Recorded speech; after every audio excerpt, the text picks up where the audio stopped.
tere põrandahuvilised! Täna on puitpõrandal siin jälle väike väljakutse. Vana laudpõrand, mis on mitmeid kordi värvitud ja siis nõukogude ajal uue trendi saabudes ka soomepapiga üle löödud, mis on nüüd siit eemaldatud. Alles on jäänud siin veel naelad, mille püüame kätte saada. Ja värvikihi esimeseks eemaldusvõimaluseks on meil kasutada vana head sõpra trummellihvijat, mis on selleks kõige efektiivsem. Teeme selle, püüame need etapid ära teha ja siis vaatame, mis siit alt välja tuleb.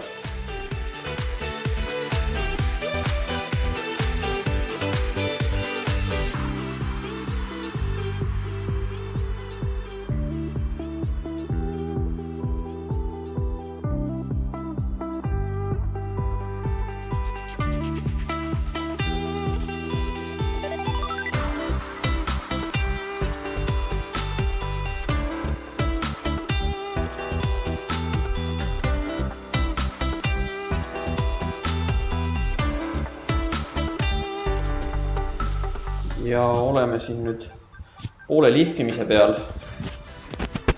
Vana värv tuleb üsna keeruliselt maha ja tuleb veel kõvasti nühkida, et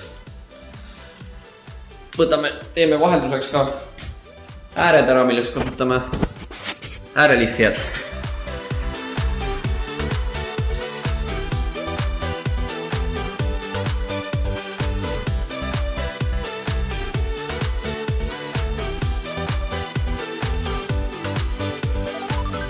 Pärast suuri pingutusi oleme siit nüüd lõpuks selle vana värvi maha saanud.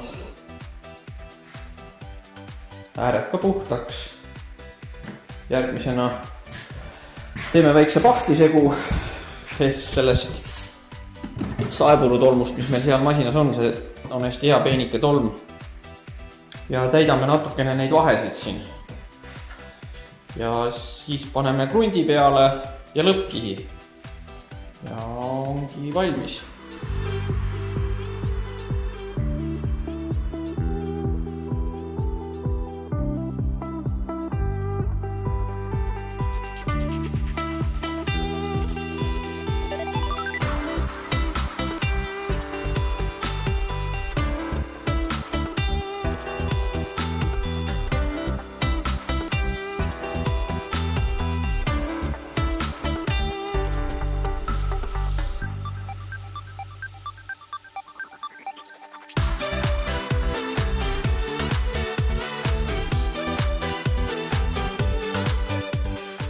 Oleme selle põranda lõplikult nüüd valmis saanud, kus on peal viimane lakikiht. Siin põrandal on säilinud osaka ajaloost, roostes naelapead, vanad soomepapi naelaaugud, mille me ilusti oleme kõik ära pahteldanud jala all, et ei häiriks midagi. See on osaka ajaloost, mida tasub säilitada ja kuidas seda teha ja mis materjali vaja läheb. Selle info saab videokirjeldusest ja aitäh teile ja järgmise põrandani!